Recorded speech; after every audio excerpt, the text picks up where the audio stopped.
Good evening, everyone. Welcome to the Greater Mattapan Neighborhood Council March monthly meeting. Today is Monday, March 2nd, 2026. My name is Fatima Ali-Salon. I'm the chair for the Greater Mattapan Neighborhood Council. Right now, we're going to start the meeting. Pamela Jones, GMNC board member, is going to go over the meeting ground rules. And then from there, we're going to move directly into our first speakers. Pam? Good evening, everyone. I just wanted to remind folks of some ground rules as we move forward in our meetings. There's a lot of different projects and discussions we may have that not everyone will agree with, but I just want to make sure that we have respectful dialogue as we're meeting. And so I'm going to first ask everyone to make sure that your device is on mute when you're not speaking.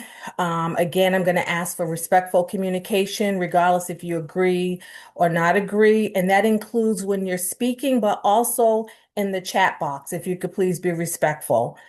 Feel free to use the raise hand and reaction feature to participate and try to be a little patient until your name is called upon. And then if you could please keep your remarks brief and state your point. We do have a lengthy agenda today. And then also, if you could just keep your comments concise and relevant to the agenda items, that would be greatly appreciated. We're going to kick off our agenda with the 1576 Blue Hill Ave. Then we'll go into the Carney Hospital project. Then we'll discuss the Underground Legacy project. And then we'll have all community updates. Fatima, you can go ahead and introduce the first discussion. Mike Ross. Oh, there you are. Hollywood Squares. Mike, if you want to come off mute and introduce yourself and your team members, thank you so much. Thank you so much, everyone. Hello, my name is Mike Ross. I'm the attorney on this project, and I'm here with Salman Chaudhuri, who might have signed in as me by accident using my link, but he might be the Michael Ross on that list, but it's really Salman Chaudhuri, I think. And then the architect. The architect is Alfonso Serra, who looks like he signed up correctly there. Let me share my screen here. What we have for you is one of the newer projects to, I believe, one of the newer projects to come out of the Squares and Streets initiative. And what I'd like to do here, can everyone see my screen? Yeah. I'm sorry. Can you guys hear me? Yes, Can you zoom in a little bit? Yeah, we can't see the content, but we can see it. Oh. Yeah. Well, the context, I should say, but we can see it. It seems very let me try far that off, again. kind of far off. Maybe. It looks good. Can you see this? We see it, but you can't really, you see color.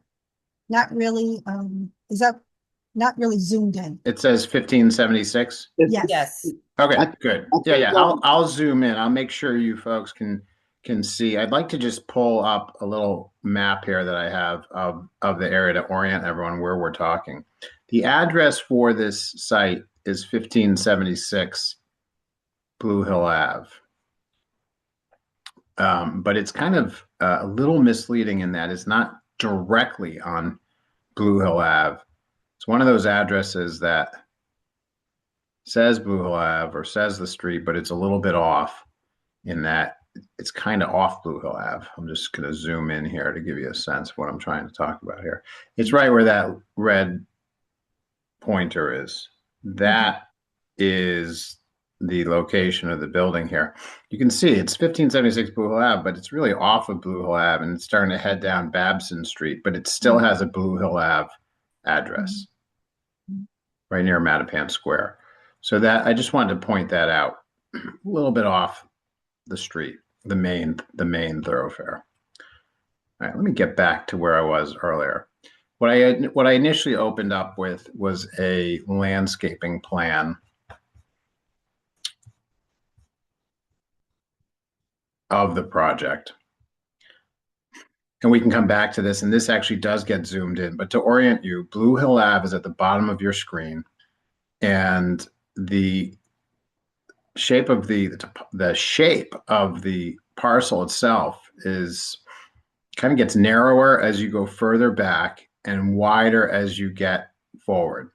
Today, there's a curb cut on the right side of the property that we're proposing to move to the left side of the property, away from the intersection. The intersection is on the right over there. And what we're proposing to do here is to fully replant the entire site so that we'll replace some of the trees that are there now that are not in the best condition and aren't necessarily the best species, and replace them with a series of bushes and trees that will be all along the site, as well as hardscape along the site, as well as street trees on the sidewalk right here, as well as increasing the width of the sidewalk so that the sidewalk becomes this very wide, welcoming area for both passerbys, but also for people in the building, and creating places for people to sit and gather right here on the sidewalk. The sidewalk will wind up being,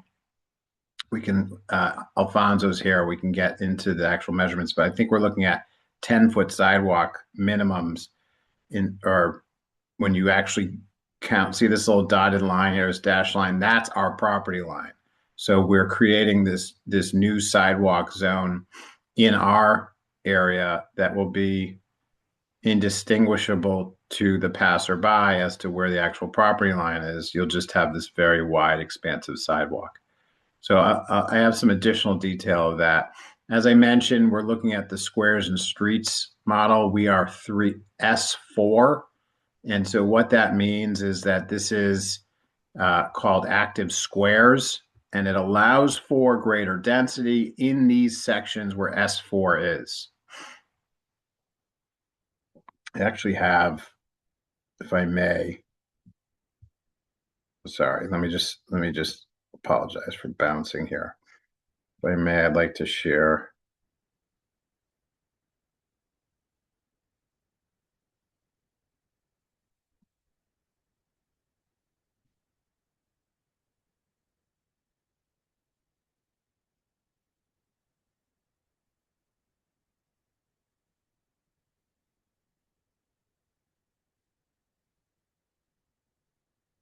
You can see the S4 goes to the edge of our building along the right-hand side, and then the other areas, S2, S0, these new areas of sub-districts that have been designated within the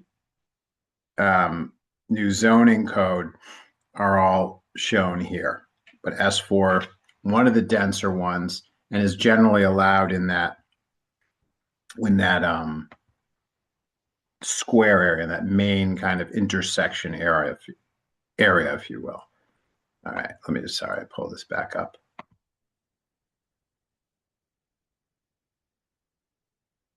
And that's called Squares and Streets. And I know that this community was very active in participating in that effort. This civic association was very active in that effort. This is just a square and street slide. Here's the zoomed in version of the sidewalk. You can see a little more detail on the trees, the species of the trees. You can see bike racks shown here. You can see these benches shown here, little seating areas in that sidewalk area. All right, so here you have an 8-foot sidewalk at the property line, but it goes further. We have a 5.9 from the property line to the building. We have 6.3 here. We have 6.2 there. So you start to piece together, in certain locations, this sidewalk will be a 10-foot sidewalk, nice and wide. Street trees, 24 square foot tree trench with pervious pavers, and there will be 3 street trees.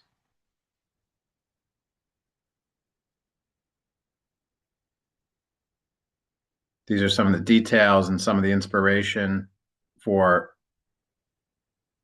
what the seating might look like. Let me zoom out. Some of the hardscape area along the sides of the building, which will be very traversable for pedestrians. We'll have areas where people will sit, pea gravel and boulders, native plant material. Just kind of a very nicely landscaped area. These are the trees we're removing, a total of 35 caliper of trees if you add it all up, and we are restoring more than that. Somewhere I have a tree planting plan that I can pull out. This is the original site plan. I'm going to get into the building now of the project. And you can see the current curb cut here, kind of towards that intersection. That will be moved to the right here, away from the intersection. These are some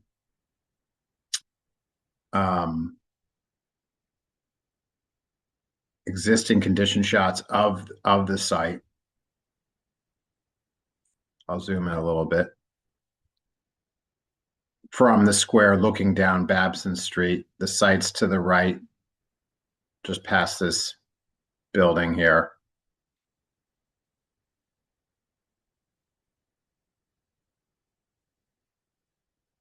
This is from the Blue Hill Ave itself, from the square.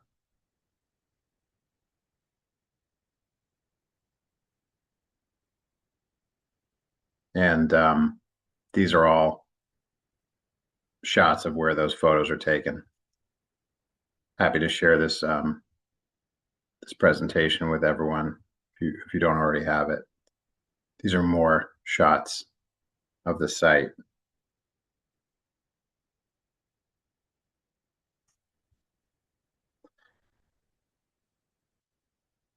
And the neighbors. This is the bakery that's to the side of the building.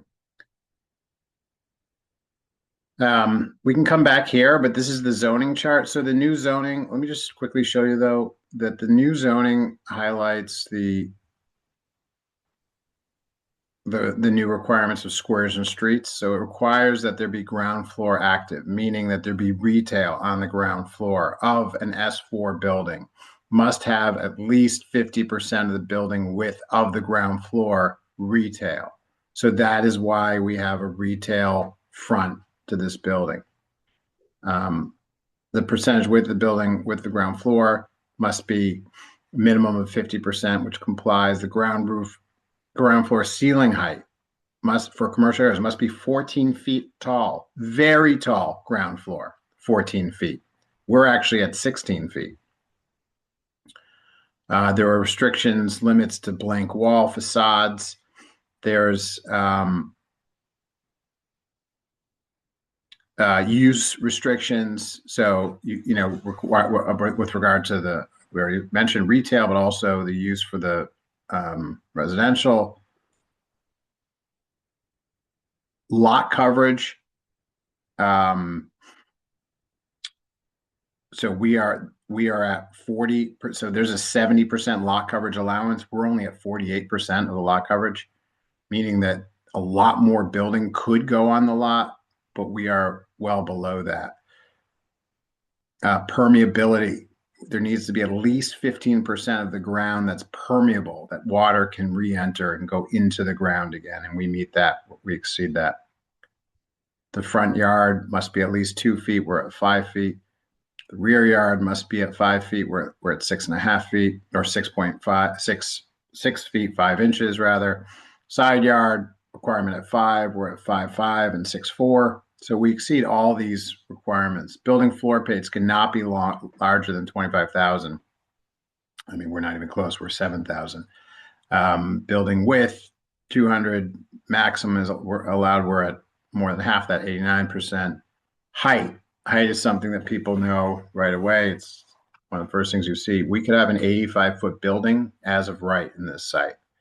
It's pretty amazing because there's not a lot of 85-foot buildings near here, or maybe none. And this new zoning allows for greater height, greater density at these intersections. We're at 71 and a half.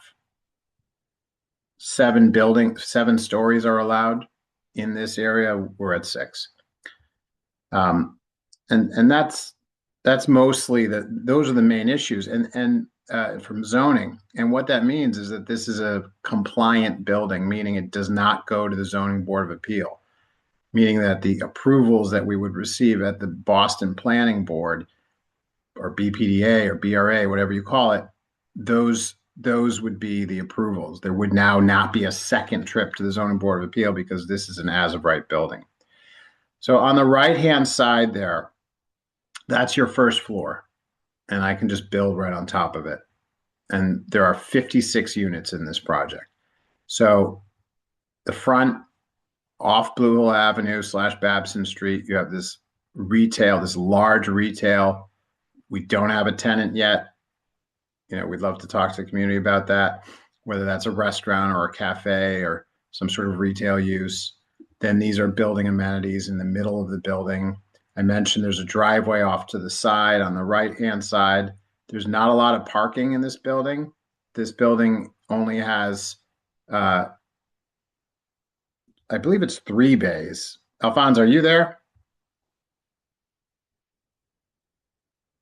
Yes, I am. It's 3 bays plus 3 an bays. accessible parking. Is that right? Yeah, the one right next to the sidewalk is the BPDA suggested that we add, or somebody suggested in the last comments to add a handicap accessible space, and that's what we're providing. But there's so that this one right on the top next to the sidewalk, it's supposed to be the accessible bay. Okay, and then there's 2 stackers here. Right. So they all could be stackers. That's one option. So each stacker could hold about 3 cars per stack.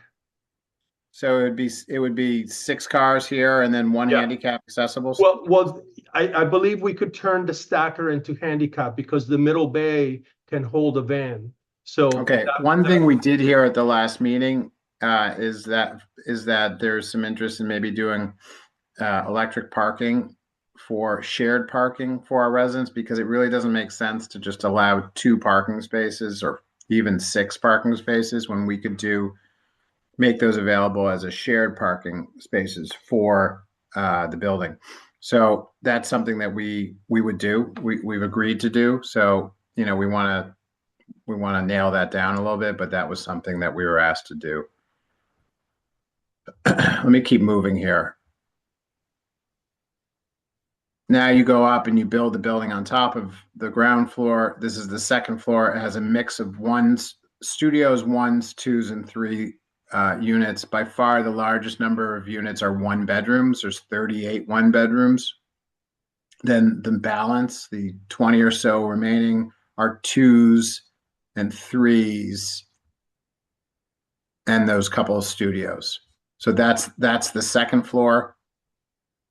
And it's what's kind of nice about this is that almost every unit, maybe every unit, Alfonso, every unit has. That's correct. Okay, every unit has outdoor space, every single unit.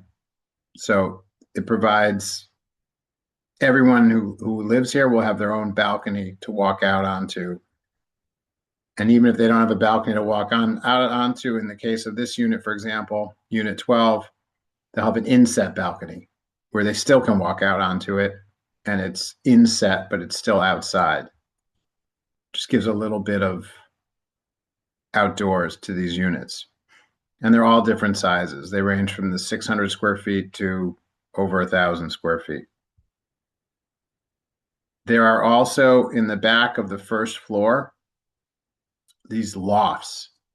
And these lofts are for artists, work-live space lofts. Right now we have 3. Is that right, Alfonso? That's correct, Mike. So this would be, and one of them is affordable. So this is an opportunity to have, an artist live, work in one of these units. These residential units have 16-foot ceilings. 16-foot ceilings. They're very tall. So what we've done is we've created these loft spaces above the units, which you would reach with an internal stair. I guess this is the internal stair here, so you don't even see it on the second floor. And there'd be some sort of loft like living area at the top, and then at the bottom you'd have this kind of gallery space. The second floor it doesn't continue up to. These are the units that are above second floor, and that continues for the 6 floors. Really for the 5 floors, because the 6th floor tapers back. So here's your 3rd floor. It's a very similar stack to what's beneath it. Still, all the units have the balconies. This is your 4th floor, going from the front of the building towards the back of the building.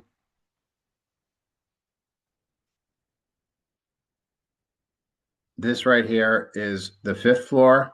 Again, very similar layout. And now here's your 6th floor. The 6th floor is just a portion in the front, and then it tapers off to the back. The back becomes the actual roof of the building. And as you can see, these grids are solar panels. So the building will generate its own electricity. It's an all-electric building, Alfonso, correct? That is the goal by the code of Boston City at this point. They have to be passive house, and it has to be self net zero. Yeah. And here's just the unit counts. Let me zoom into this. Proposed unit counts by total bedrooms. 1 bedroom, 35. 1 bedroom, group 2, which means accessible, handicap accessible. There's 1. 1 bedroom, sensory. What does that mean, Alfonso? Sensory? Just the requirement of the handicap accessibility. Okay. Yeah. So there's different levels, 2 different levels. 38 1 bedrooms. Then you have studios. There's 3 studios. There's 4 3 bedrooms. There's 9 2 bedrooms, and then handicap accessible 2 bedrooms. There's 2 2 bedrooms. So there's 11 2 bedrooms, total of 56 bedrooms. These are the affordable units. There'll be one of those artist live work loft spaces will be affordable. And then we get into the second floor, unit 5, unit 8, unit 5, unit 4, on the third floor, on the 4th floor, on the 5th floor. These will have the same combination of ratio of, so most of these will be 1s, but there will be a 3, there will be a 2, and I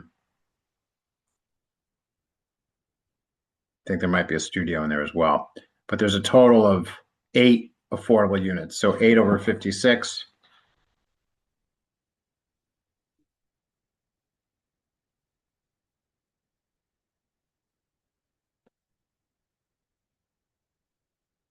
I'm seeing 14%, but I think by size we might make it. Might have to do an extra unit there. Alfonso, let me just pull out here. Got it, Mike. Okay. All right. So here are the elevations. And what side is this? This is the right side, Alfonso, with the front on the left? This is actually a cut. This is a cut, Mike, from the right side looking into the building. The BPDA wanted to see the topography, and then you could see the cut of the earth and then the building beyond, basically. Okay, and is this like left, right that we're looking at? It's basically the left side is looking at the, let's call it Blue Hill Babson, and then the right side is the rear of the building. Okay, got it. So that's a cut. So we probably have more, and this is a cut as well, yeah? Yeah, it's a cut elevation, yeah, elevational cut. And this would be looking at it from Blue Hill Ave, correct? You got it, yep. Okay.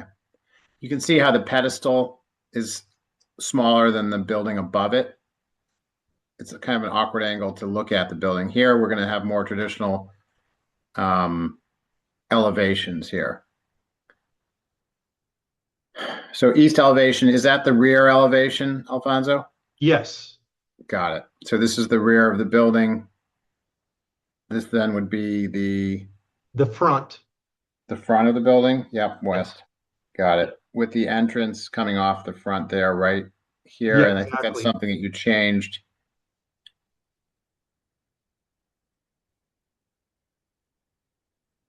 I think that was an edit based on our public meeting. Some of the comments made a slightly more pronounced canopy here.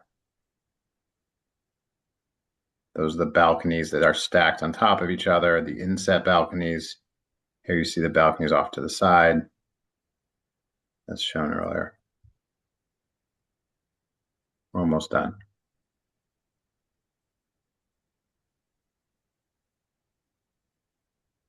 So this is from the left side. You can see these giant artist loft spaces in the rear that I told you about. Here's the entrance I showed you on the front. Blue Hill Avenue is on the right side this time. This is the side of the building. You can see how it steps down.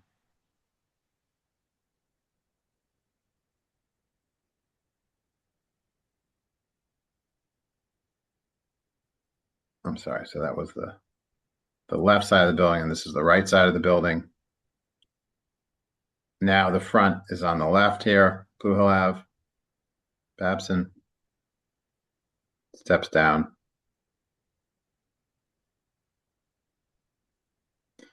These are kind of 3D views of the building. Probably the best way to kind of get a sense of what this will look like. I mean, the best way to get a sense of what this look like is really standing at the ground floor, but to take in the whole building, this is really how it looks. Okay. Mike, do you think we can go to Q&A now? Yeah, absolutely. Some of the materials here that we're using, and just make sure here's some of the lighting. Yep. Okay, Good place to 'cause pause. There's quite a few questions in the chat. Absolutely. Yep. I'm good. Thank you.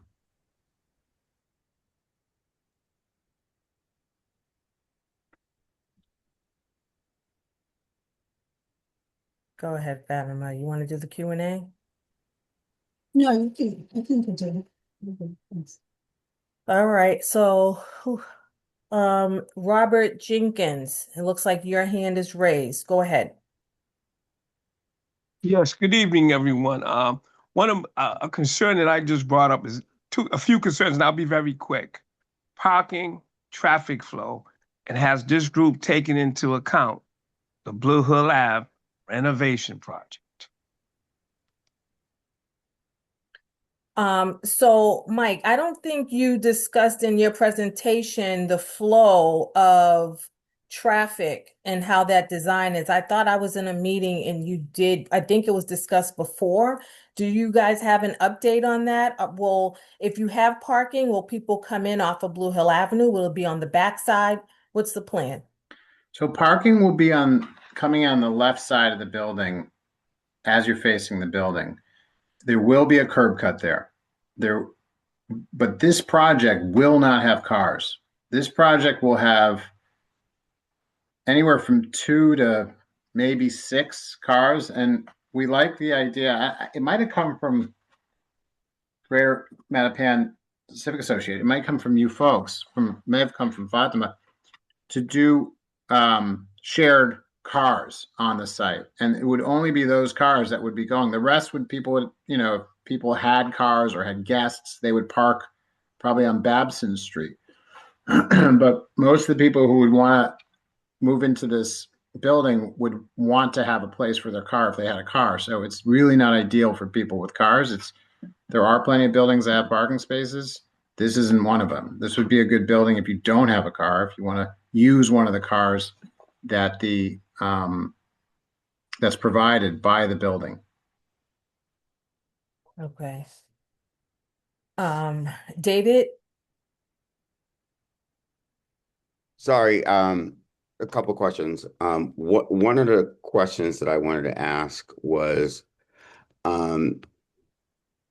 Ross, you have publicly described Mattapan as underdeveloped, and I'm curious of you're representing a lot of major developments in a historically marginalized Black community. And how do these projects directly benefit the people that already live here? And then secondly, you just said something, people have visitors. So yes, it's a building for people who may not have cars, but they will have visitors. And how will that benefit our community?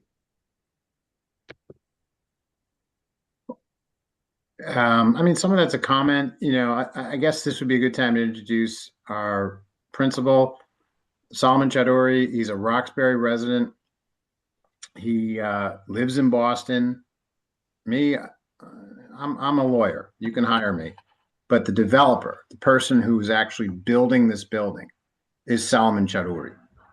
Right. He's here. So he's the individual that is before you today. But I am asking you, how Yes, does this benefit our community when we have been historically marginalized and redlined? And a lot of us have backgrounds here and we've been here. I'm asking you because you're leading most of these development projects. I'm asking you, how does this benefit us? I wish I was leading most of these development projects. Believe me, I wish I was. I've seen you on many meetings. How Well, that is a compliment. Looking at our appreciate you demographics, saying it's not a that. comment. Looking No, at the it's a compliment, I demographics said. of this community, what is your vision? Yeah, look, I am the guy you hire, okay? But I think Okay. it's terrific that there's development across the city and not just in one part of the city. And if you want my opinion, and I think it's great to see new investment and new. Now, look, it's got to work. We got to go through the process. What we're building here is exactly what the Squares and Streets zoning has asked to be built Right. here. But So we are we're a bedroom executing. community, and most of us are families, and that's our demographic. What you're proposing isn't that. I'm asking you specifically if you're understanding the demographics of this project, and you have specifically said over and over again that you think that our neighborhoods are underdeveloped. And I want to know what that means. And what is your vision for the square? David, we're not going to get an answer. I think many of us have been on these meetings, and I hear what you're saying, and I hear your point, and I hear Mike's. I don't think we're going to get a response from him right now. So if you don't mind, I'm going to move on. Okay. Absolutely. Thank you. Thank you. Thank you so much. You're welcome. Yeah, I'm happy to respond. I'm not trying to give you a non-response. I don't know. I'm not really sure what you'd like me to say, though.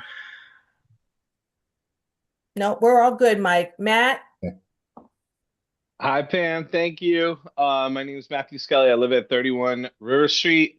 And I was just going to chime in because I remember the last proposal that came in for this space, which was a Taco Bell fast food restaurant with a drive-through.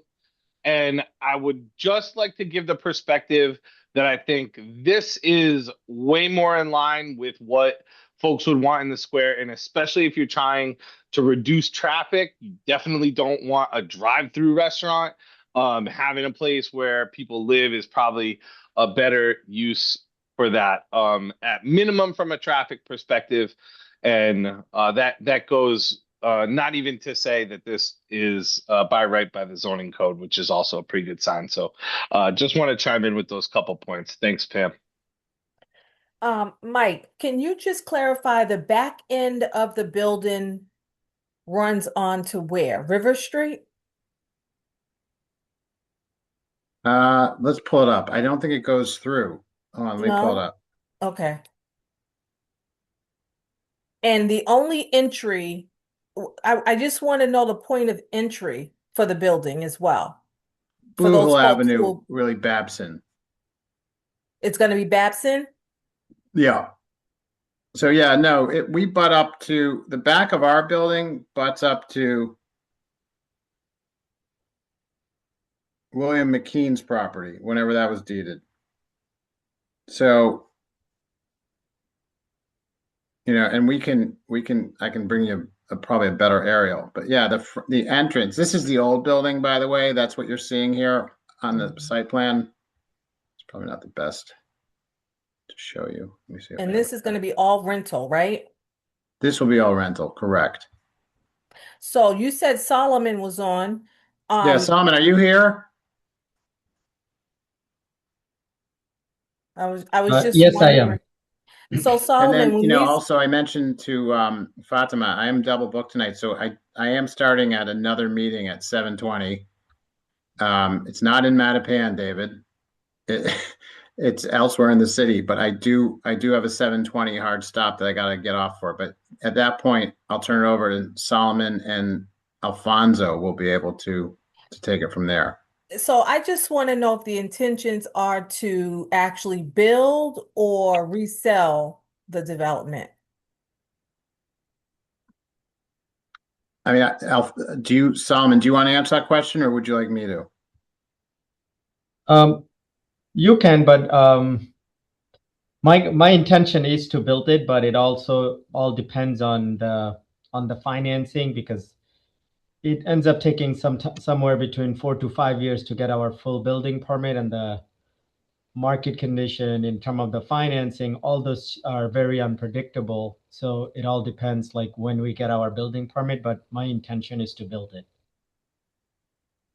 Okay.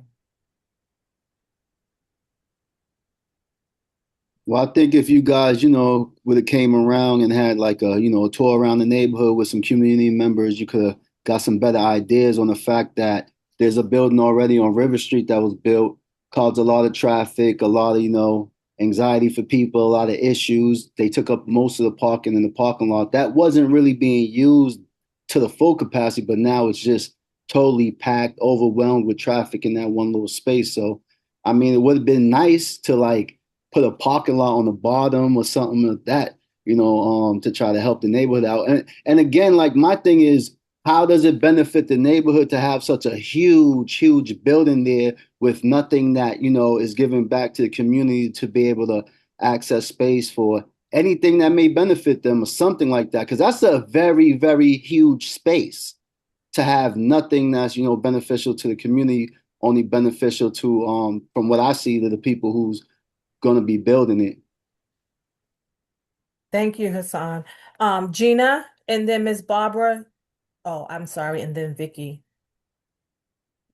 Be concise with your comment or statement, because Mike has to leave in a few minutes. Ms. Gina, do you have anything to add?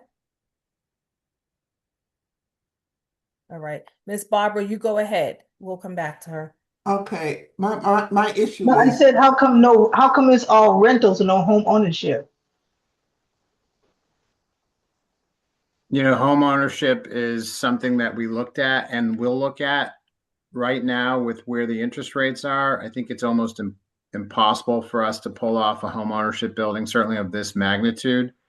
Solomon has done numerous home ownership buildings. He's doing one right now, elsewhere in the city. It's actually under construction.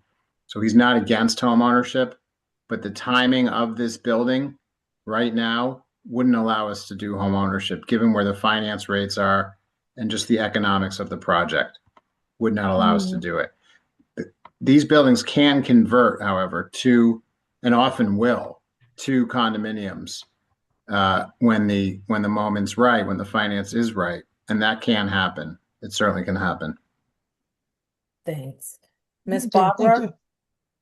hi, my biggest problem is that this is right in Mattapan Square. Now, obviously, some of those people in those 50 some odd units are going to have cars. Where are they going to park them that won't affect the merchants? Because the merchants, they're suffering right now. And anybody who goes through Mattapan Square from Babson Street, because I just live up the street, we have a problem. And this project is, again, I've read some of the comments. It's too large, and it could be better somewhere else, but not right in our business district. And just like the young man just said just now, if they had added additional parking, indoor parking, it's a consideration. But I'm just also surprised that the BPDA said that this was okay to come in our community. Miss Barbara, this is Mike. This will have to be my last comment because I just got called by my other team member who's over at the meeting, but it's virtual. Let me just say this. The BPDA, the zoning, the squares and streets came out with this as part of the envelope of what you can build. This is what came back from the community process of the Plan Mattapan process that everyone worked on for many years. This particular building has no parking requirement, which was also part of the zoning that came out of that process.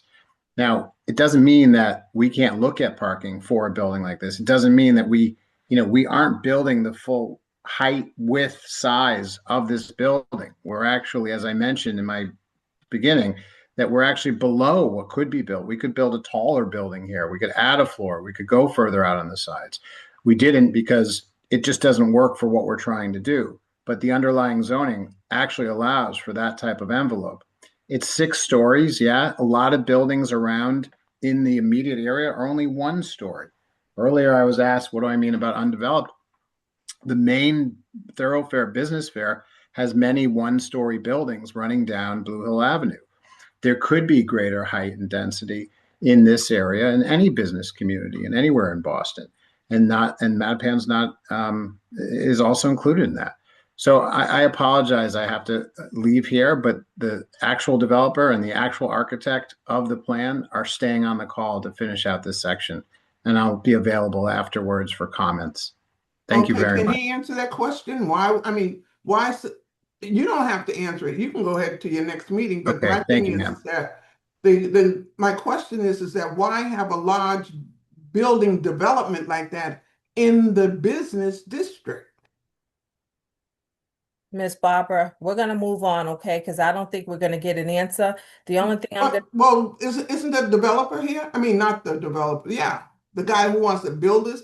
Yeah, but we have a tight schedule. Okay. So, but what I was going to say is that it's going to take the community, because this project is probably going to come to fruition. It's going to take us to make sure that there is enforcement that happens around, the square. Either there's going to be a mandate for, enforcing the parking limit and things like that. We're going to have to be active on that to make sure that, that is enforced. But remember, he said it was an as of right project. That's a lot different. Go ahead, Kenya. Right. So I wanted to address that part, but I know you just said you had a time constraint, so I don't know if I could just interject or not. You can, if you can be concise and quickly, please. Well, I don't know how concise I'll be, but I'll try to be quick. So just a little context here, because I don't know if, some of you guys, I won't say most of you, some of you guys have been a part of Plan Mattapan, which is a neighborhood planning initiative that took place starting in 2018 that lasted 5 years. During that planning, there was a plethora of engagement that we had with residents. We've done walkthroughs and all sorts of things to engage residents around Plan Mattapan. And we talked about everything from transportation, economic development, and housing. Housing and / zoning was a big part of the conversation. The conversation around height and density in Mattapan's major corridors was something that was discussed extremely a lot, especially during COVID when we went virtual. This is one of those projects that has come as a result of rezoning in Plan Mattapan. It's as of right because of the new zoning that has been implemented in Mattapan. If you have not been a part of Plan Mattapan, because some of you I don't recognize have been a part of it, I will encourage you, honestly, to read Plan Mattapan reporting. The Plan Mattapan report, I will put a link in the chat, because a lot of what I'm hearing in the conversation is that folks have no idea about the new zoning that's in Mattapan. And this project is zoning compliant because of the new zoning that has been implemented in Mattapan. So I just want to say that. So I'm gonna put the Plan Mattapan link in the chat, and honestly, we encourage you guys, when you're having coffee, you're drinking your tea and crumpets, or you're having toast, I don't care what you're doing. But if you don't have much to do one day, please review that Plan Mattapan reporting and get yourself abreast about the new zoning and all things planning for Mattapan. Thank you. Thank you, Kenya. Ms. Vicky, are you going to say anything that hasn't already been said? Absolutely no, I'm not. Okay. I get it.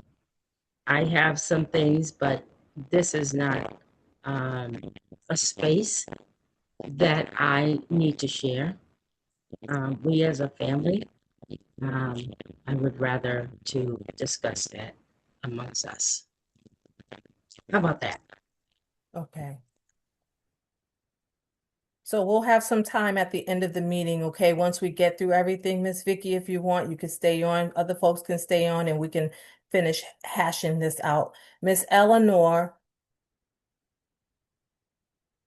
Yes, hello. So I just have a question. Are you the neighborhood council that the city has to contact for approval?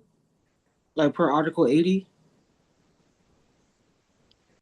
Well, what do you mean? I mean, it's going to go through us so that we're the body who will organize everyone in the community to come together to agree or disagree or provide feedback. Yes. Okay, yeah, that's what I just wanted to know. So like when Well, we don't have final approval. We do have influence though. But it's this organization, correct? Yes. So all right, thank you very much. That was my question. You're welcome. Alenza?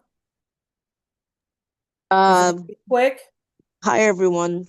Yes, this will be very quick. I just wanted to flag a couple things. I was taking notes as I was listening to Mike Ross present, and Salman, I wanted to pass on a message to you and to your architect, Alfonso.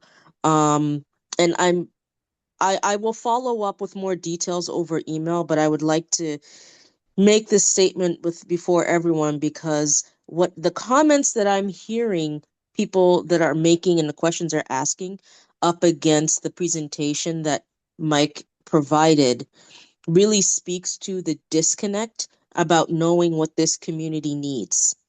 And this has been an ongoing challenge, and you may not remember, Salman, but you and I had this conversation when you were working on a project similarly in Codman Square, Dorchester, and at the time I was working with the Fairmount Indigo Network Coalition. There is a lot of things that could have been done ahead of doing this neighborhood presentation to include more community input and really shape something that still met the needs of the community and still met the language of Plan Mattapan and the updated squares and streets zoning. And I'm telling you this as an urban planner and a community resident.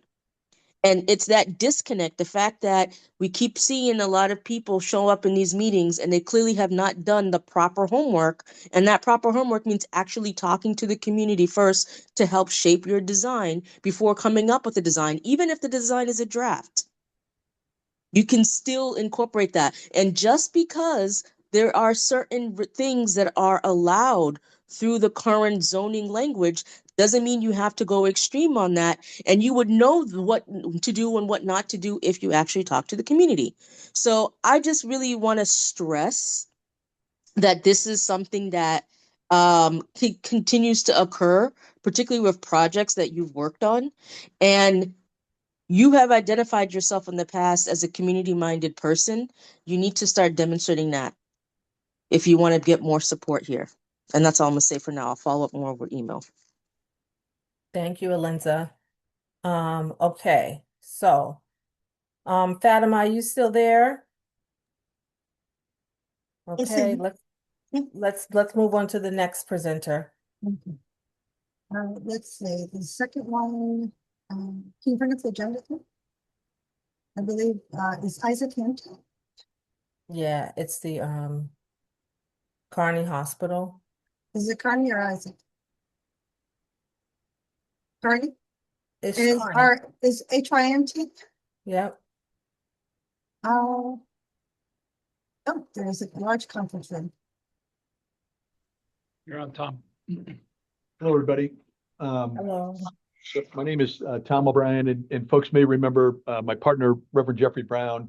We're actually we have two public meetings that are going on tonight. So we're in two different conference rooms, and Reverend Brown is in the next conference room. He may join me in a moment. But we're here to give an update on the Carney Hospital process, where we are and what we've been doing. I'm happy to do that if that's okay, Chair, to just launch right in, if that's okay with folks. Yeah, is it possible to, we can barely see.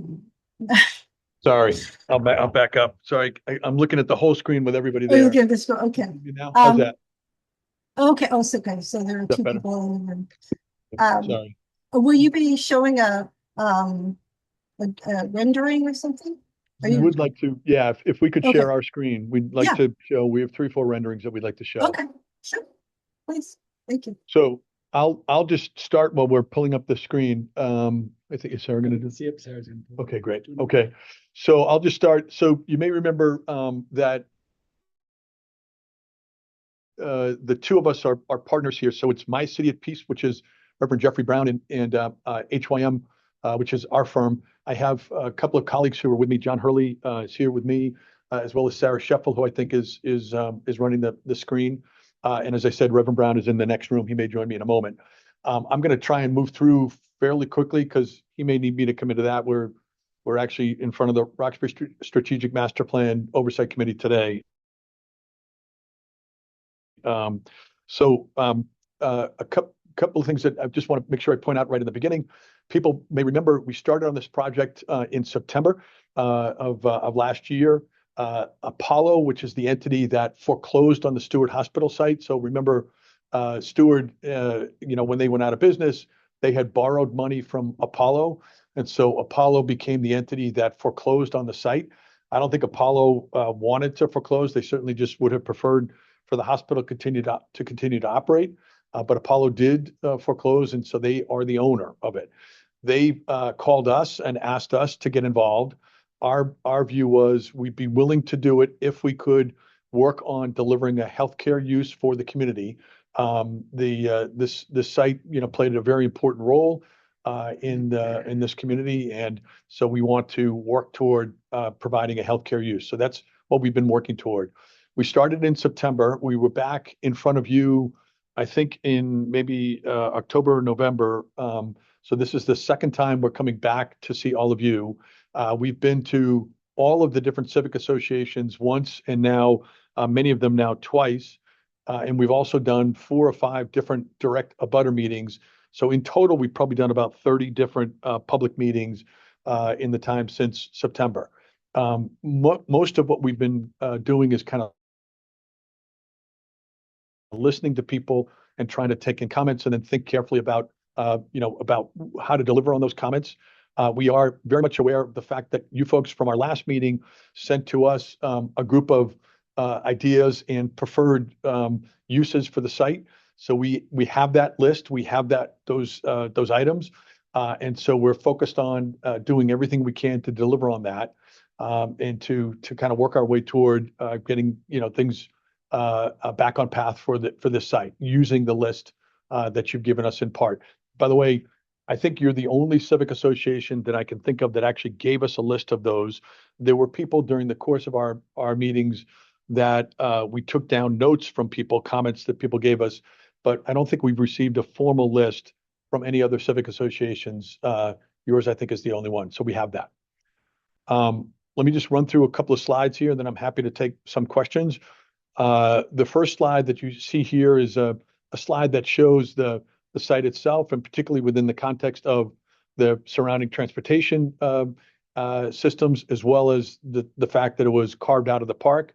The big issues on this slide that we seek to present are the fact that the site is relatively well served by the transportation network. In other words, we're not too far from the red line and reasonably well served by the red line trolley line. And in addition to that there's a good bus service that has traditionally stopped in front of the hospital as well. And then also to be clear that the site itself, really what is one of the opportunities and the responsibilities is to re-engage the site into the open space around, and for us to become stewards of that open space. Next slide, please. There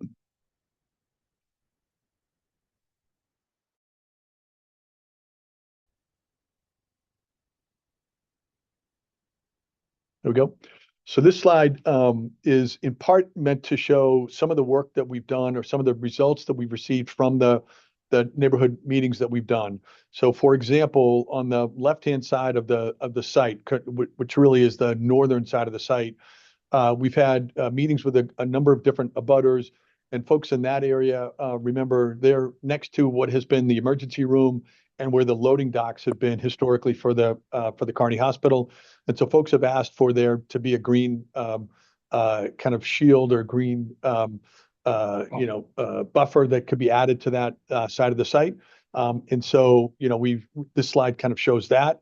And then up on top, thinking about the park connections into the site and starting to blur the line between the existing Carney Hospital site and the park. You may remember that the Carney Hospital site the Carney Hospital building takes up a significant part of the site, and there are large parking lots here, so they create impervious surfaces across, I think, about 75% of the entire site. So can we change that and bring some of the open space into the site and engage and become better stewards of the park as well? So that's kind of the next piece. Next slide, please. So this slide begins to show where we are now is we're starting to show people generally an alignment of where the plan could come out. So we've spent a lot of time with a variety of different people. We've talked about different uses. Some of the uses that we've heard from different groups also show up on the list of uses and ideas that you've given to us. So this, in a general way, is just an effort to kind of show how the pieces could be aligned generally on the site. The most important piece for us is a healthcare building that would be in the lower left-hand corner where the cursor is kind of running today. So that's about where the emergency room is and kind of a portion of where the main entry to the existing building today is. So that building would be approximately 350,000 square feet.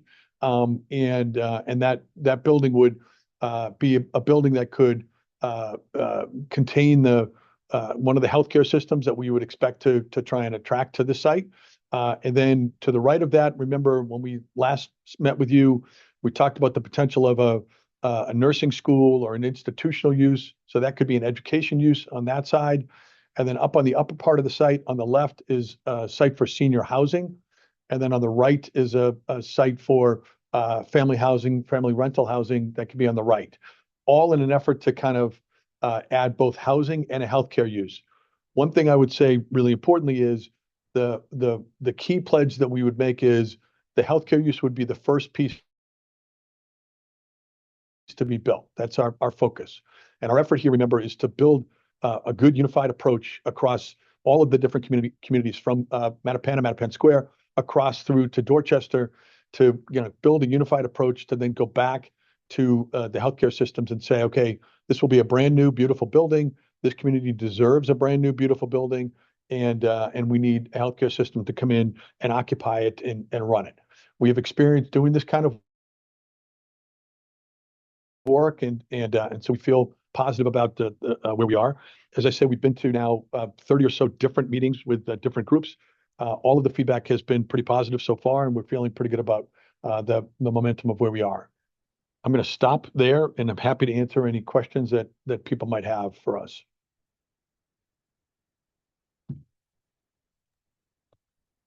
Kim, do you have any questions in the chat? Could somebody read those off for me? I didn't see any questions. I see comments with people, feeling as though the area could be a nice place for a wellness center. Does anyone have any questions regarding what was presented? And maybe I'll just add one other quick thing. So we're still in these slides are meant to be kind of the preliminary stage. So beginning this month, we're going to go back around, starting with Lower Mills and other folks to begin to present more detailed plans. So when we come back to see you, in about 4 or 5 weeks or so, we'll have more detailed plans at that point. So we're still kind of in the preliminary stages as we work our way through this.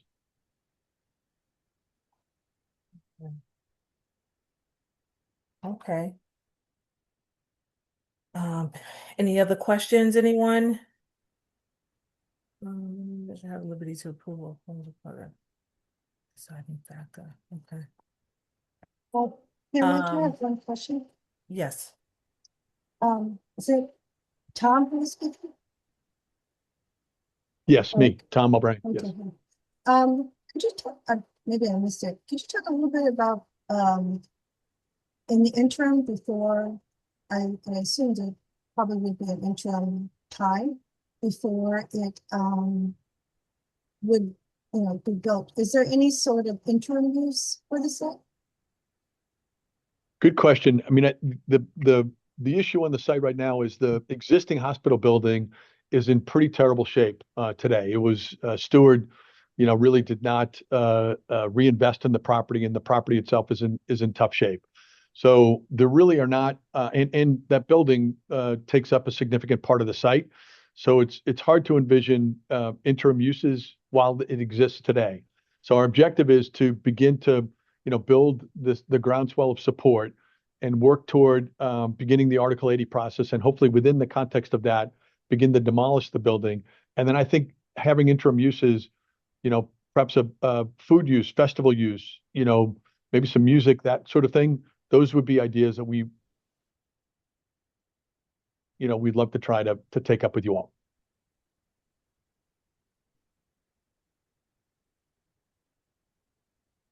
I think there's some other people who have their hands raised. Miss Valerie. Hi, Valerie Burton.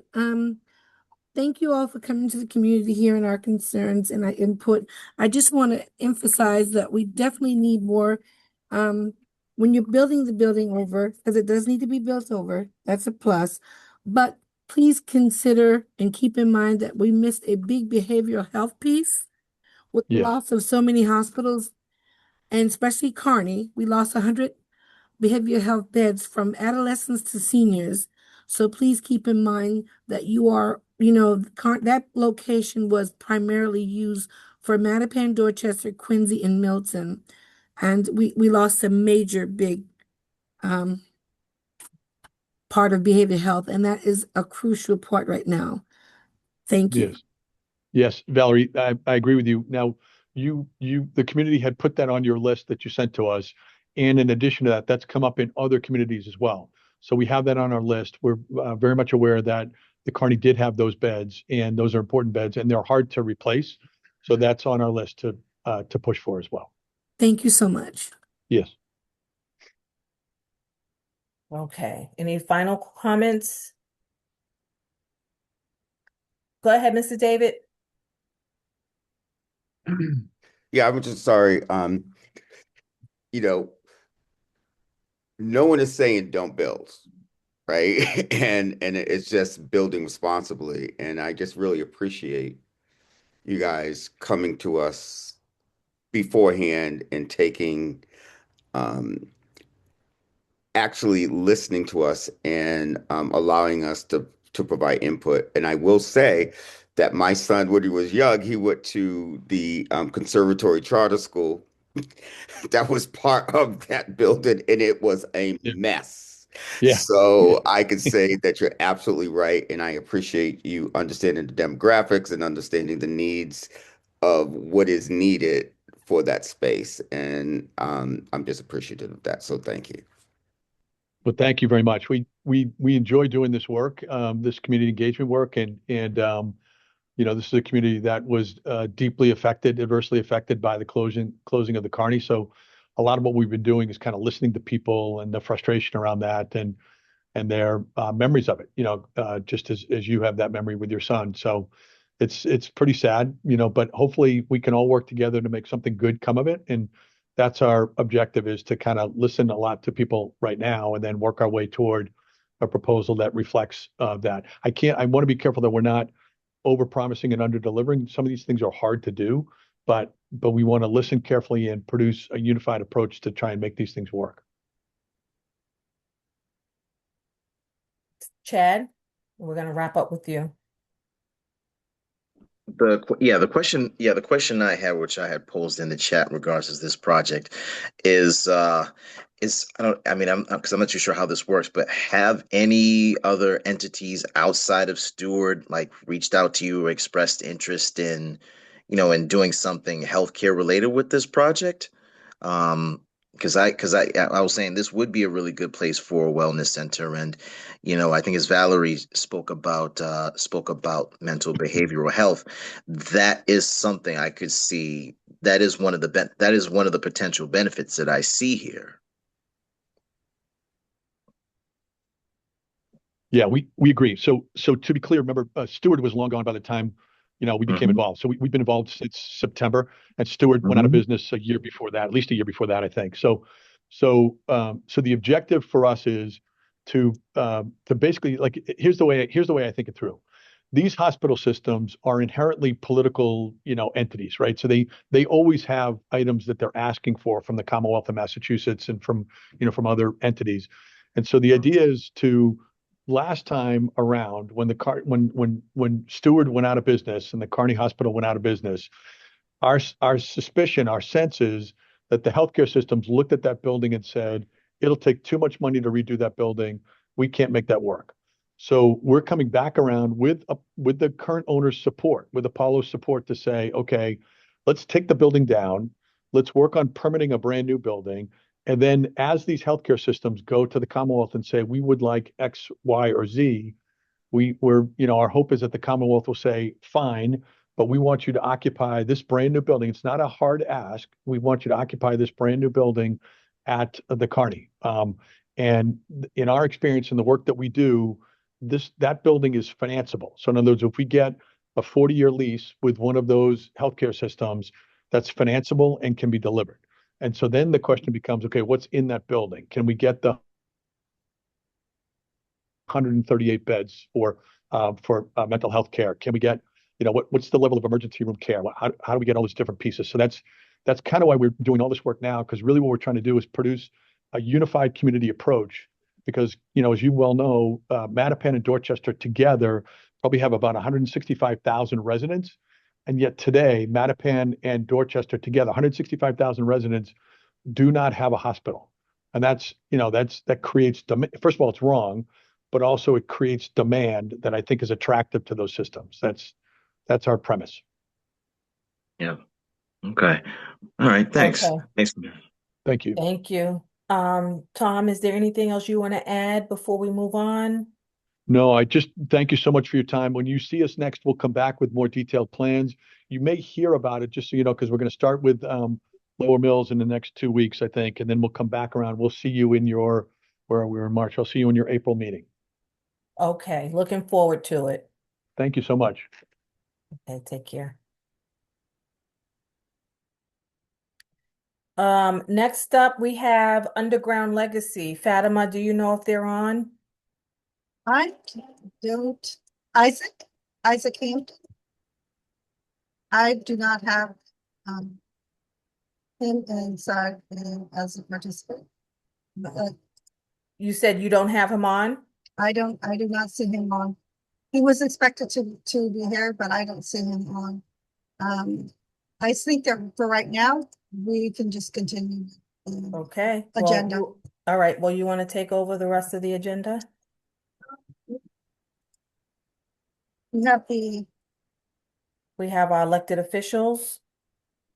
Why don't we begin with elected officials? I think I saw State Rep Holmes, maybe if he's still here. State Rep Russell Holmes, is he still on? I thought he was on. I did see him also. Yeah, he's still on. He's on mute though. Oh, maybe he's on a meeting. Another call. Okay.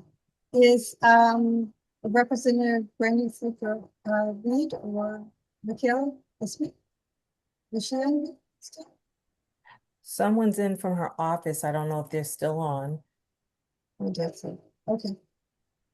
Oh, do you want to then move on to is someone from I'm here, Councilwoman Ellison. Oh, okay. Well, you did join. Okay, sure. Hi, Councilor Rao, if you'd like Yeah. to speak. Yeah. Good evening, everyone. I'd like to just first start off all these conversations with saying thank you. It is a Monday night, and we have a bunch of warriors who want to increase the quality of life in their neighborhood on the line. So thank you for making our community and neighborhood better. Tomorrow, we're discussing on the Boston City Council everyone's favorite topic. Anyone have an idea what that is? Snow removal at 2 p.m. We are discussing snow removal, talking about the city's practices, if they need to purchase new equipment, and the idea that I have brought forward on a snow corpse model, which I believe we've seen effective in New York. We saw Mayor Mandani pay $45 an hour to help clear out not only business districts, but I also believe those individuals who might have mobility issues. And in Baltimore, we have seen this play out as well under the leadership of Mayor, I believe it's the young man down there. I want to say it's Mayor Johnson. But we are talking snow, 2 p.m. We'll love if anyone who has any experience with unshoveled, business districts or crosswalks or ramps to come in and just share their voice to this conversation. And you can do so online or via email, or you can record yourself and send in your recorded testimony tomorrow at 2 p.m. on the Boston City Council. Today, we had a conversation with BPS. The budget conversation through the school committee is happening right now. The school committee is the governing body for the district. However, the Boston City Council is the elected body that represents the entire city of Boston. So we feel it appropriate to make sure that our voices and our concerns, that is definitely guided by your voices, is part of that process. We've been pushing for evidence-based learning, more reading specialists, expanding learning, more before and after school program to make sure that our students are getting the supports and resources that they need. On top of that, there's a $53 million deficit that the school, what the district presented to us. A large portion of that is due to healthcare. So what we heard today is that can result in hundreds of positions that needed to be cut. So we're just trying to find more information on what type of positions, who's at stake, because we want to make sure that the diversity that our school district has, right, making sure that those new teachers, those new paraprofessionals continue to be on our education system, because they provide so much benefit to the diverse student population that we have. We can't, fire Black and brown teachers who speak multilingual languages, and that is predominantly who's in our student population. So we want to make sure that there's a pathway to ensure that diversity is not lost through this managing of cost benefits. The last thing I will add is I am also tomorrow going to be introducing a resolution, and we've heard this through the snowstorms, that the MBTA sites, whether it's a bus stop, whether it's the Fairmont line, the commuter rail station, those weren't properly shoveled out during the snowstorm. So we just want to gain clarity on whose responsibility that is. And during the last snowstorm, the last two snowstorms, there was just too much confusion. So we want to just create clearer guidelines as who's responsible for shoveling out those snowstorms. And I do believe it should be the responsibility of the MBTA. So those are my few updates. I'm looking forward to the conversation. Is it Saturday, Fatima, the town hall on the budget? Actually, it's being rescheduled. Okay. Yeah. They just haven't had a hard day for it. Did you say it's being rescheduled? It's being rescheduled, yeah. It had been decided not to step in. Fatima, this is Angela from Council Warren's office. Hi. He's doing so much that sometimes he forgets some of his great work. He also had a successful Love and Laughter senior luncheon on Valentine's Day. And maybe some of you are on here. We want to thank you. Over 300 older adults came out to that. So that was very successful. So just wanted to highlight that. And he also co-sponsored a hearing order on private ways, because I know there was many discussions last year about these private ways not being clean, and you have to pay your own money out of your pocket to get the streets clean and so forth and so forth. He also co-sponsored. I don't know when that hearing is, but there's a hearing order on private way. Is there a hearing coming up, Counselor, on that? Nothing scheduled yet, but we do feel we have something inside of the current laws that speak to the repatching. I believe that the city is allowed to repatch the private way. So we're going to be, presenting that information that's in, I think, city law during that hearing. Okay. And I do also want to add to that, if anyone has a student that attends a HBCU, historically Black college, the Boston City Council is looking to strengthen and offer these opportunities to those students to be a legislative aid or internship during the summer. So we want to get this word out to all of our HBCU students to let them know that this opportunity is there for them. And this is one of my efforts on bringing more of an HBCU presence here to the city of Boston. So we have 2 positions, internships for students who attend HBCUs. And Fatima, we can go on and on, but I'm going to stop there. Thank you. Thank you. David and Vicky, do you have questions for the council? No, not a question, but Roy, I would love to talk to you one day because I'm the chief officer for Ethos, and we deal with seniors. So I would love to reach out to you. But is your in the theme of the evening? Yes. But this is what I want to say. I want to remind people because this is very important. With the snow removal, and one thing I love about living in Mattapan and being in community is that we help each other. We have a lot of seniors that live up here, and I see even on my street, we're shoveling each other out. We're making sure walkways are accessible. My son, myself, whatever, people are bringing out their snow blowers. And I just want to say that with all of this new development and having people that don't have an invested interest in community and not necessarily focusing on home ownership, a lot of what we do for each other can be lost. And I just want to make sure that that's part of the discussion.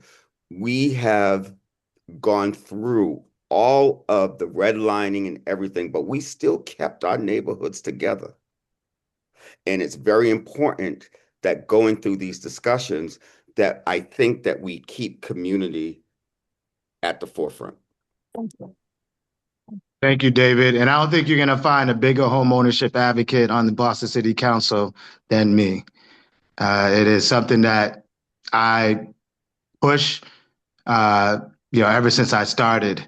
And it's something that I want to make sure that we maintain inside of Mattapan and increase throughout the city.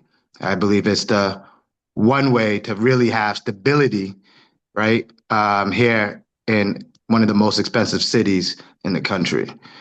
So absolutely. Sorry, Fatima. No problem. Vicky, did you want to ask the council a question? You are unmuted, but we can't hear you. All right, hold on. Oh, okay. This meeting is being recorded. I probably hit something, but anyway, doesn't matter. Did you have a question for Council Laurel? No, I wanted to share that we will be doing a pop-up food pantry on Friday. The weird echo coming in, y'all. Yeah, Vicky, can we circle back to you? There's a very interesting echo coming from, I'm not sure if it's your computer or phone. Sure. Is that okay?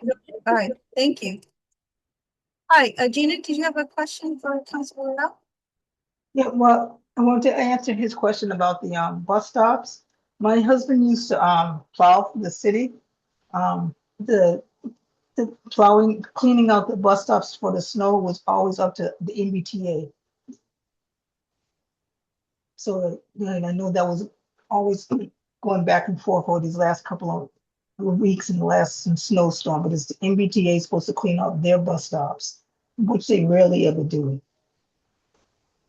Yes, yeah, and 3 years ago, that was my understanding. I don't know what happened these last two storms, but we just want to make sure that there's something written explicitly that says that. But yes, you're absolutely right. Yeah, that is correct. Like my husband worked for them for over 10 years, so it was always the MBTA to do the bus stops. If you can get that in writing, that's good. Okay. Star. Hi everyone. My name is Starlane. I work with Vicky, so I'm going to step in and say what she was going to say.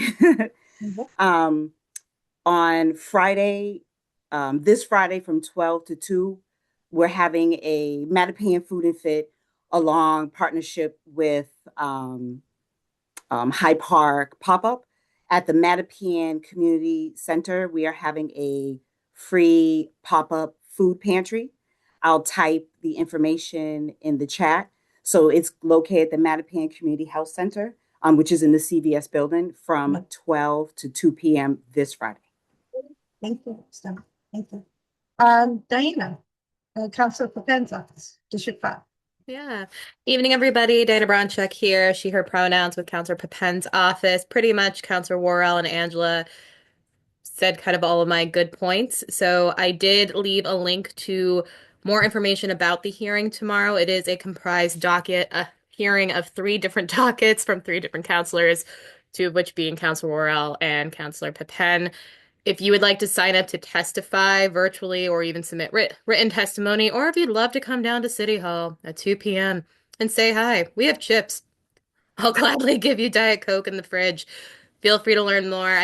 It's now further up in the chat, the link to the public notice. Otherwise, Councilor Papen recently submitted a resolution urging the state, really the governor, to continue supporting the free fare bus pilot that was supposed to originally end at the end of last month for the buses 23, 28, 29. The city was able to extend that to the end of June, but to the end of June, hopefully we can get the state partners to rally together to extend that pilot to make it officially a full-on program. The Councilor Papen also filed a hearing order to discuss parking benefit districts. And I'm going to make this very clear. Parking benefit districts are, in the case that there are meters, part of that revenue of the meter would go towards would go into a designated fund to a designated organization for street improvement or beautification projects. It does not mean we are putting in meters. It's just in the case that there are meters, we can get some of that money. I want money from Newbury Street and all the Back Bay meters to come in larger throughout the city, not just going straight to parking tickets and whatnot. Wanted to go and be spread out for different projects. We've heard from you guys wanting more benches, more trees in Mattapan Square. This could be an avenue for that. So again, we filed that hearing order at the last council meeting, hoping to have a hearing about that. Probably will be after budget season, just because right now the calendar is packed with hearings to the point where we had to combine three hearing orders altogether for tomorrow afternoon. For this week's council meeting, we are I don't believe we actually have anything that we filed other than a resolution thanking our public workers, even though, like, I think we all forgot how the strength of Mother Nature with the snow and everything. And while yes, multiple times people have had to go out to shovel, myself included, really my husband, because I had that. Um, our public workers were out like 24/7 for at least a week after each snowstorm, and they hardly ever get thanked. Most of the time they get yelled at, so we did file a resolution just to thank them for it. One resolution we are working on, and I'm going to ask you guys for some help, is that Massachusetts is it has a Crossing Guard of the Year awards. And right now the nominations are open. I'm going to put the link in the chat. We would love for people to nominate their crossing guards. Crossing guards have another thankless job. They are the first person that your student probably sees going into the school, and probably the last person that they see coming out of the school, making sure that they are crossing the streets safely. And it's a tough job. They're out there in the rain, the snow, the sleet, the hail, the fiery days of summer that will come again. We all know they will, that we will all be sweating together in July. But if you know the crossing guard, please submit their name here. We will be honoring just kind of all crossing guards at a reception later on at the end of the month. That's it for me. If anybody has any questions, happy to answer some. Any questions? I don't see anything. Yeah. Oh, Sorry. yes. Okay. Hi, Chad. Yes. Hey, I have so I have a question about the free buses. Yep. 28, the 23, the 28, and the 29. Mhm. So as of now, that deal is still in effect until June. The end of you said? June. Yep, the end of June. And what's it going to take for that? Okay, because I know the last time it was in effect for like how long? About 3-4 years? I mean, My understanding was for 2 years, and that had ended. The initial pilot was supposed to end on February 27th of this year, but then was extended like the week before it was supposed to end, was extended to the end of June. okay, and what is it gonna require for it to, for this to, for this to continue for another 2 years? Yeah, it's going to require a lot of money. It's going to require, I believe it's either $300,000 a month to keep Mhm. these buses free. Mhm. And unfortunately, that money that was used to launch the pilot was from ARPA funding, ARPA being the American Rescue Plan Act that was passed during the pandemic. That Mhm. fund is coming to an end, / we did use what was allocated for that pilot for this. Uh-huh. And really it's gonna take a line item or a larger budget conversation from the governor's office. Okay. I'm just thinking to myself if there's been any additional cost benefit analysis when it Mhm. comes to how many people have been taking, how many people are taking and benefiting, just and also Yeah, looking at the absolutely. population. What I can say is that those 3 buses during the pilot were actually exceeded ridership of pre-pandemic levels. So, I mean, it took a while for our public transportation to get anywhere close to pre-pandemic rides. And you had 3 free buses that exceeded that immediately when the pilot was launched. Personally, our counselor Papen believes if we invest more in public transit and make it more accessible and make it show what's that line? Build it and they will come. Open the bus and people will ride it. Okay. All right. That's good to hear. Mhm. I mean, when will you have more updates on this? I mean, I know probably like towards the end of June, July is what I'm guessing. So hopefully we will learn before the week before the pilot is supposed to end that this extension ends. But honestly, when we learn more about if there's a way for people to advocate, whether that's at state hearings or in other larger public budget, it is not a city operating budget line item. Just want to put that out there. You are also more than welcome to testify about that. In fact, there is an upcoming budget preliminary city budget public testimony hearing on March 10th at 6 p.m. at the City Hall. I will also post that in the chat. But truly advocate even to your state reps, to your senators. So Rep. Holmes, Rep. Fluker Reed, Senator Miranda, just saying that you wanted this. This was a great pilot. Please urge the governor to make it work. And Councilor Worrell, I saw that your hand was raised if you wanted to add more to that. Yeah, I just wanted to also just add, I know the state does have a program where if you meet certain eligibility requirements, I think that could be age or income. I believe that you either get a free or reduced bus pass. Heavily reduced MBTA pass. Yeah. Right. So I think that was a way that the governor and the state house was looking to solve for, the free fare. I make, a little bit more money than I used to. So I think I should have to pay for the tea, right? And I want to be supportive. Rep. Holmes says it's a 50% discount. Thank you, Rhett. Are the comments from David? Do you have a comment or a question? Or is this just a really quick question? What exactly is a pilot program? Because I keep hearing pilot. Yep. Is it pilot or is it temporary funding?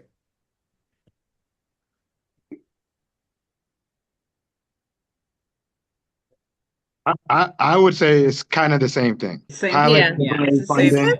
I mean, I was trying to make a witty remark, but I don't think I can. Well, I was going to say it's also the term that you use for the first episode of a TV series, but yes, I do believe it's very much interchangeable. Okay. Well, I think that the original intent when it came, the monies were identified because of ARPA. And yes. There was a chance to, if they could prove that it would significantly improve people's quality of life and prove that it actually has an economic benefit also, that we would get the buy-in from the federal government. But because most of the time you're talking about something that has to do with public transportation and such a large scale, it actually many times the federal government will assist, but we need that there were significant cuts.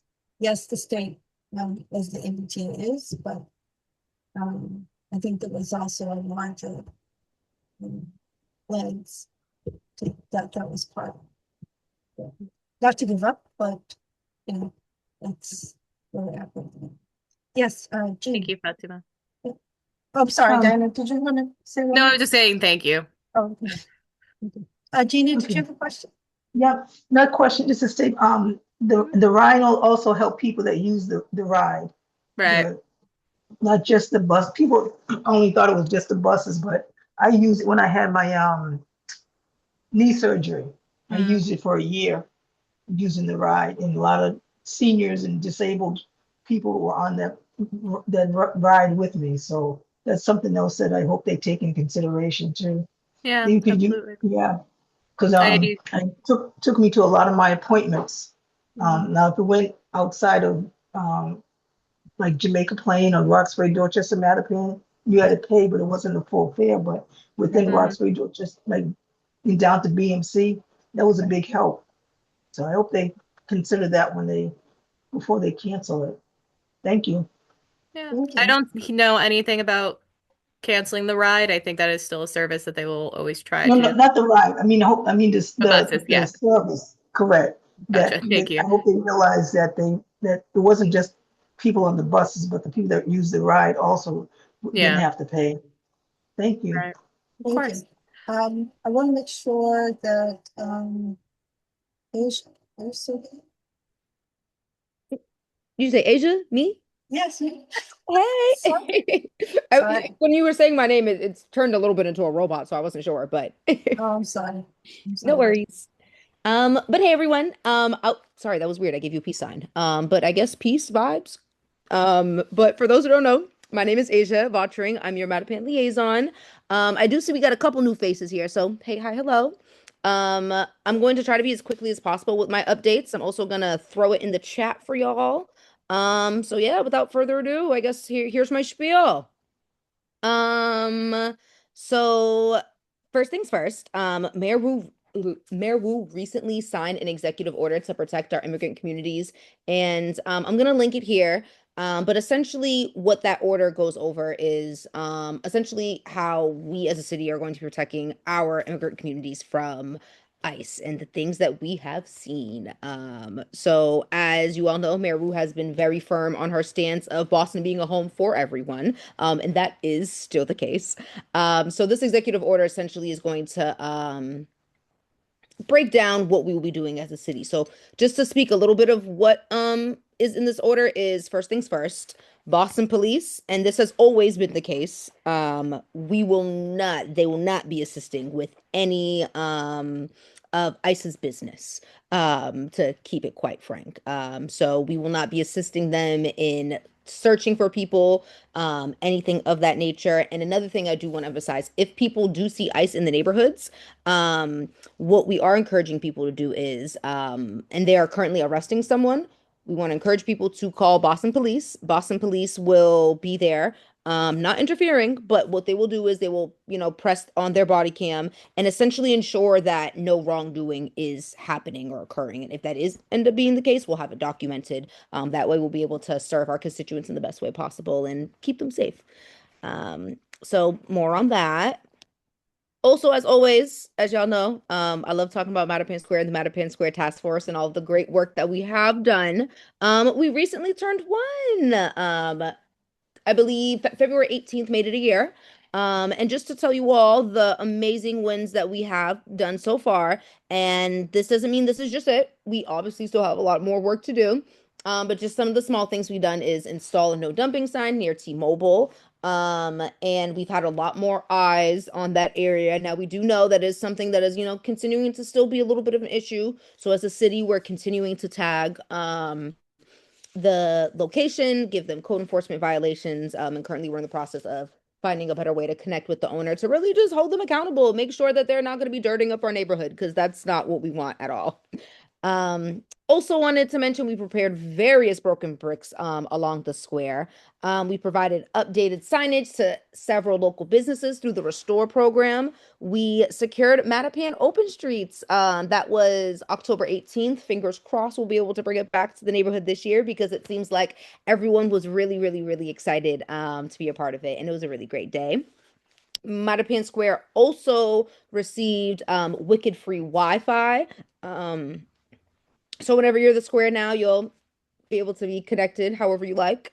In addition to that, Public Works, I believe prior to the task force, they were only going out a couple times a week to clean the square. Now we got them out there every day, a couple times a day.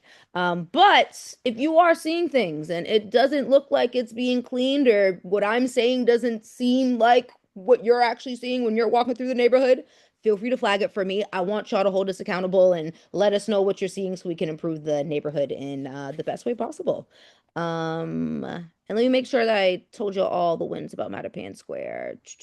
Increase cleanings. Also we've got 3 new Black owned businesses coming to the square, and they aren't just Black owned, they're Black woman owned, so we love to see that. We have Marabou Cafe, Boston Flower Co., and then we have Brown Bear Daycare Center. So be sure to support these businesses. Tell a friend to tell a friend. You guys have asked for diversity in businesses, and we're bringing it to you.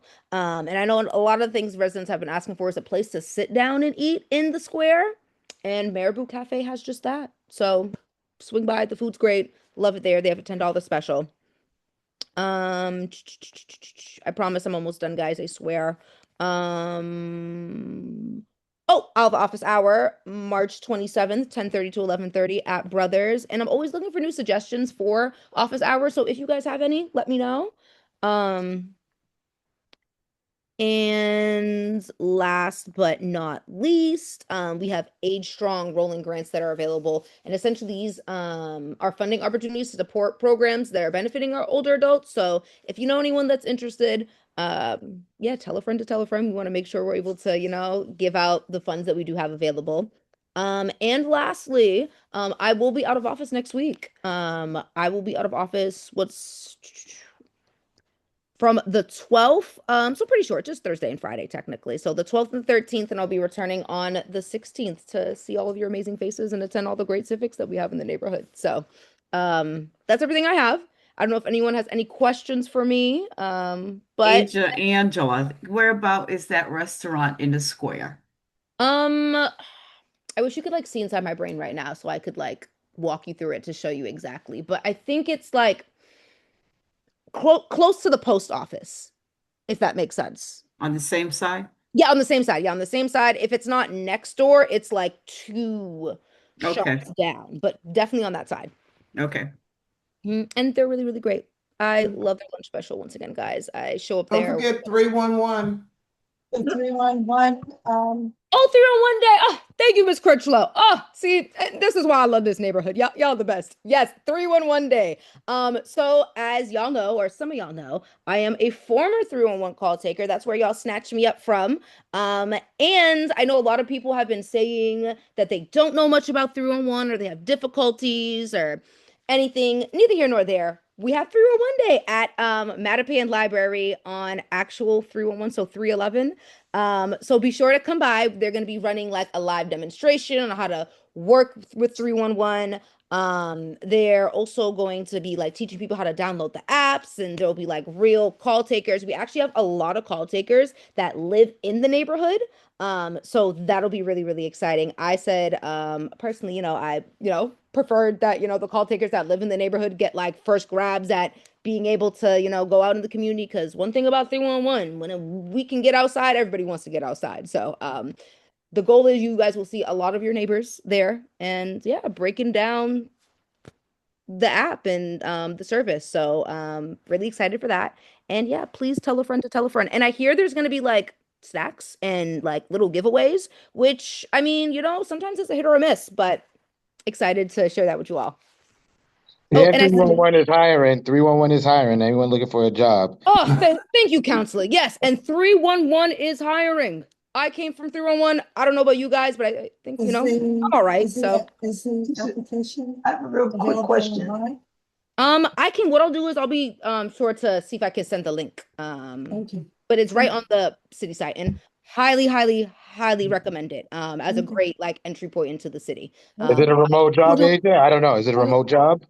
Or is it in person? If it's still the same, so you have to do, of course, like your probationary period. Once you complete your probationary period, you are able to do, and don't quote me, but if it's still the same, you get 2 days a week remote, and then 3 days a week in City Hall. Jenna, yeah, just real quick. Is there anything we can do about Simcoe's? Is there something specific about Simcoe's? But improve the way it looks. When you coming up Blue Hill Ave, they need to put some of that money back into the way it looks. One of the you're talking about the signage in particular? Yeah, it's just looks so dingy. So the signage, actually, they have been asked before because it is actually considered to be a historic calling of the 1930s. So I can barely hear you. Say it again. They actually can be considered under the what is the community program? APA. CPA, yes. Community protection. Yes, preservation. Yeah. They can they had been asked before, but we can ask again if they would want to be considered because of the signs, because of how long ago it's been. I mean, they had declined the first time they were asked. Right. Everyone else is doing their best to make everything look nice. And you drive by that and it's like, why do we even want to eat there? Ugh. All right, well, we can please ask them again. We could ask them again. Sure. Absolutely. Thank you so much. You're welcome. Appreciate that. No problem. Red Palms, would you like to speak? You've been very patient. We're probably doing Sure, I'll give a couple of points. You said me? Did you say? Yes, I figured you were on 2 meetings. I'm out. I'm out of church, so thank you. I'm going to begin with what I heard earlier about 311. I was very happy to hear someone, I mean, not 311, about the ride because of the fact that we have put an enormous amount of effort in improving the experience of the ride for quite some time. How the call takers were treating people, how the ride folks were treating people. It was unacceptable. And so what we did is we actually raised the amount that each one of those folks get paid. The people who do the car and the people who do the van, probably $5 an hour. That got us more um, interest in those jobs, but then also we were able to start to demand more out of those folks. And so if someone is having still a challenge, we did that about a year ago or so, there's still a challenge with the call takers sitting long on hold for a long time. That was before you could be on hold for, we had an average of about 8 minutes.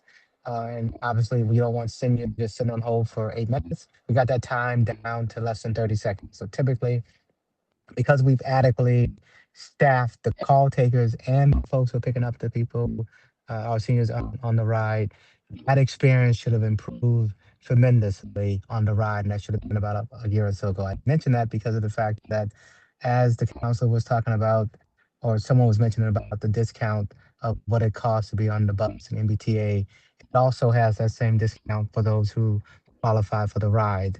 And as a part of this effort um, to make it so that everyone who could qualify automatically, we made sure that now if you are already in a place where you're getting benefits, whether that be food stamps or whatever, mass health, there's some triggers that you automatically, if you qualified and met that standard for those programs, you met the standard for the level for being able to get that discount.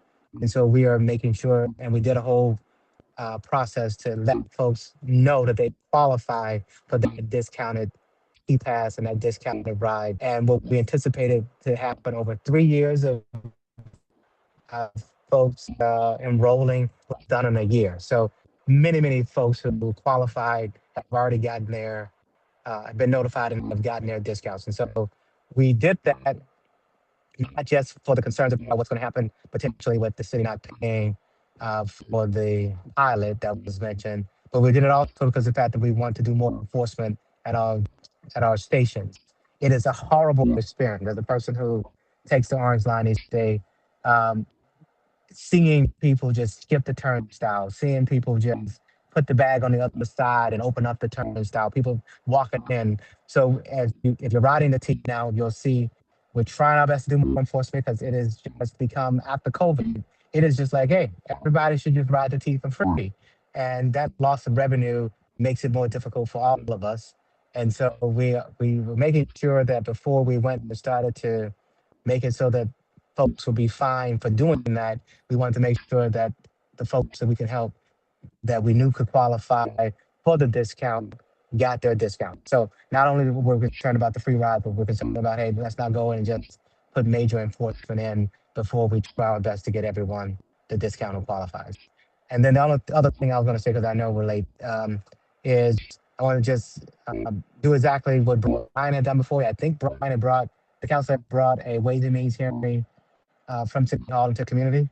One thing that has not happened in the past is to bring a state Ways and Means meeting into the community.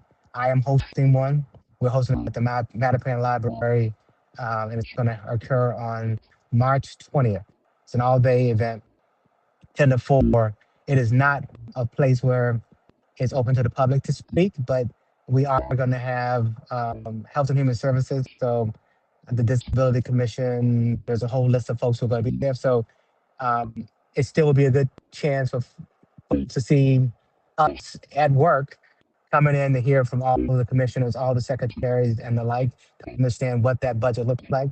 And I'm going to bring a copy of the state budget, a physical copy that I'll leave for at the library for Maurice and other people to at least be able to see what it is we do so you can have a better understanding of what we're trying to do with this $63 billion. I know I said I was done, but finally, really finally, At some point, Fatima, we should have a conversation about the amendments, not amendment, but the questions that are going to come this year. They're Okay. going to probably be about 12 of them. Okay. The ones that I think are going to be most vocal will be, or give me a chance to at least talk about at least 3 or 4 of them, because a lot of folks may not read these books this year. The book itself is going to be very thick, the red book that we get about the questions, because there are probably going to be 12 or 13 questions this year. Rent control is going to probably be on the ballot. And the one that I can tell you now that concerns me is the fact that everyone, I think most people would vote to lower our taxes from 5% to 4%.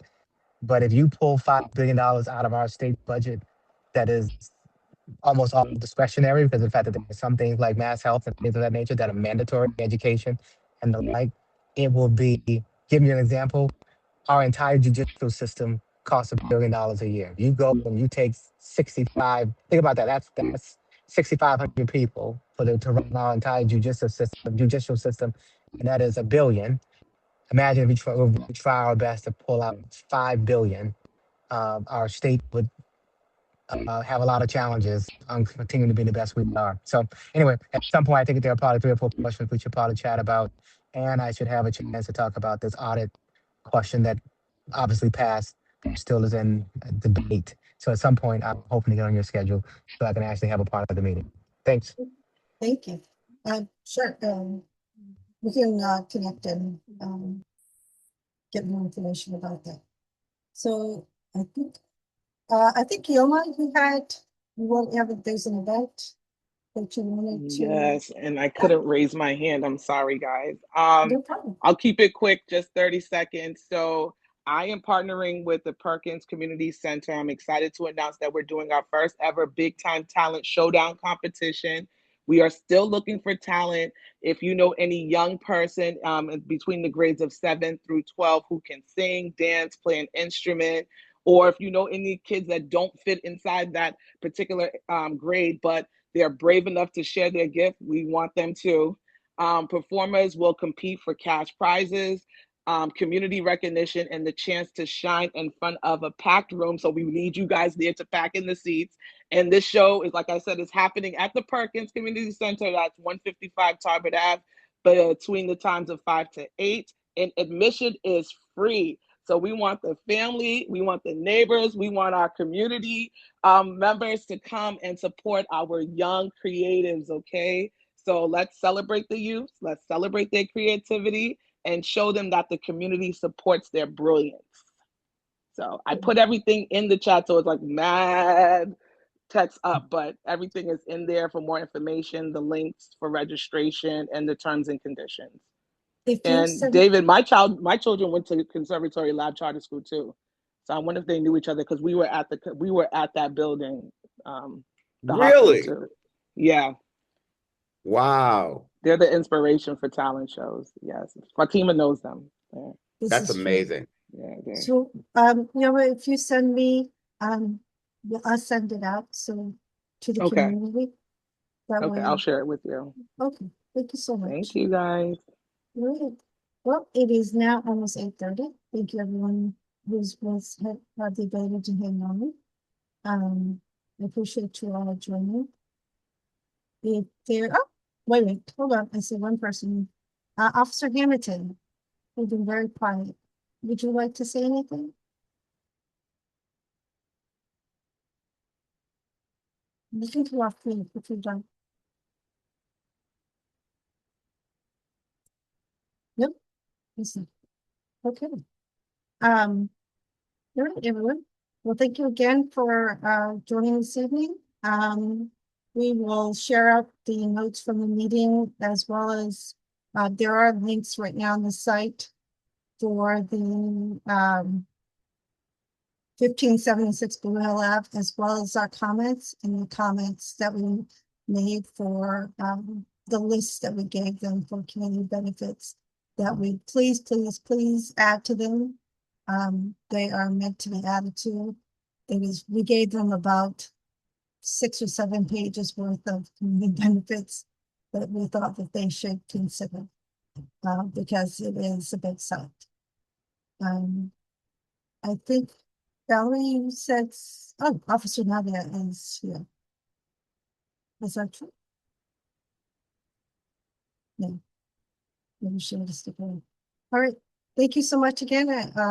As usual, I love you all, but we all have to do. Peace. Right. Have a good night.